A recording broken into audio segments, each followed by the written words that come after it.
Bonjour mes amis, en cette veille de Tisha B'Av. Donc si nous sommes là, c'est que le Mashiach ne s'est pas encore annoncé, mais il ne saurait le faire Be'ezrat Hashem. En tout cas, nous on va terminer donc ce chapitre, le chapitre 8, et on est arrivé au verset 32, Lamed Bet, ou lève le cœur. C'est le cœur parce que c'est aussi la conclusion de tout ce chapitre qui nous a expliqué évidemment tous les avantages de la Chokhma, de la sagesse.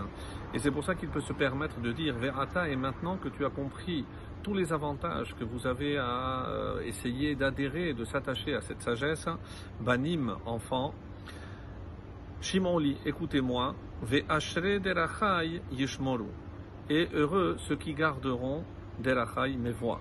Autrement dit, les voies de la sagesse. Certains vont expliquer ici qu'il s'agit évidemment des voies de la Torah, puisqu'on avait expliqué que la sagesse de Dieu, c'est évidemment la Torah. Et comme le Gaon de Vilna l'expliquera, le Gra, il dira, Shimon, écoutez quoi, la Torah, Ve yishmoru, et observer, c'est-à-dire il faut savoir aussi écouter pour l'accomplir, et non seulement comme quelque chose d'intéressant à entendre.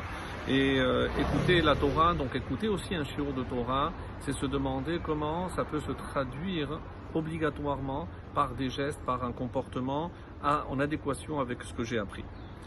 Le verset 33, Shimon Musar Vachachamo.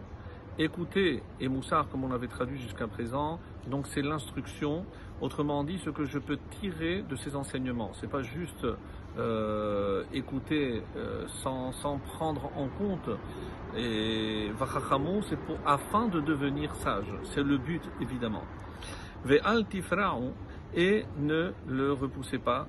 Ne repoussez pas donc cette instruction, ne la repoussez pas. Et certains vont dire l'ifroa, c'est les mafréas, c'est aller en arrière, aller à reculons. Et de là, les Rachamim nous disent que étudier la Torah, c'est pour avancer. Autrement dit, celui qui n'étudie pas la Torah, forcément va reculer. Lamed Dalet, Ashre Adam Shomé Ali, heureux l'homme qui m'écoute. Lishkod al daltotai yom yom, et lishkod, pour qu'il veille avec assiduité ici, al daltotai, à mes portes, yom yom, jour après jour, lishmor mezuzot petachai, et gardant les montants de mes portes. Ici, nous arrivons à des explications très intéressantes. Donc, ne serait-ce que par exemple Rashi. Qu'est-ce qu'il dit Rashi? Qu'est-ce que ça veut dire veiller aux portes? C'est-à-dire s'efforcer de rentrer parmi les premiers, de sortir parmi les derniers. Et pourquoi Daltotaï, mes portes? Ce sont évidemment les portes des Bet Knesset, des shouls, des synagogues, et des Baté Midrashot, des maisons d'études. Donc il faut toujours veiller, c'est comme ça qu'on veille, et ces poteaux-là seront les témoins que nous sommes parmi les premiers et nous sortons parmi les derniers.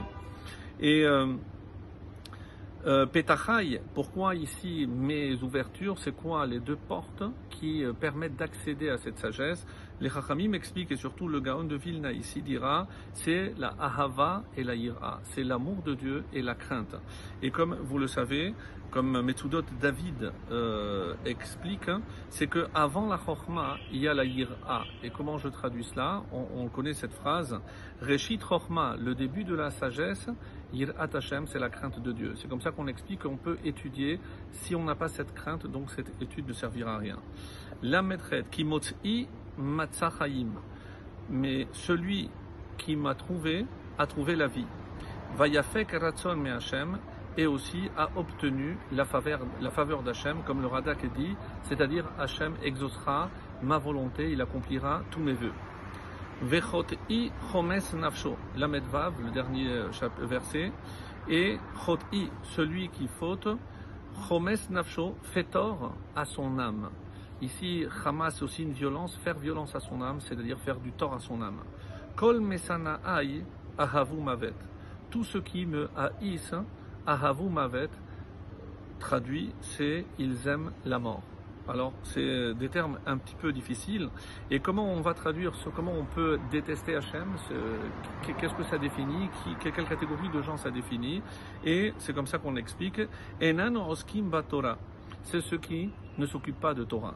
Et je terminerai par une explication très belle du Chida, qui se base sur une explication du Megalé Amokot qu'on a déjà entendu, donc quelque chose d'extrêmement profond. Et il explique pourquoi, dans le verset 34, l'Ishkod al Daltotai. Daltotai, nous avons traduit par les portes. Mais c'est aussi Delet, c'est Dalet, c'est la lettre Dalet, Daltotai, c'est deux Dalet. Et ainsi, il explique que Ashrei Adam, donc on doit rendre heureux l'homme. L'homme, il a fauté. Adam Arishon a fauté et il a porté atteinte aux deux Dalet. Le Dalet du nom Shaddai et le Dalet du nom Adnout. Et nous avons comme mission maintenant de réparer ces deux Dalet. Et comment il explique? C'est par le schéma et par les téphilines. C'est pour ça que tout homme qui fait le schéma et met les téphilines apporte la réparation à la faute de Adam en réparant ces deux Dalet.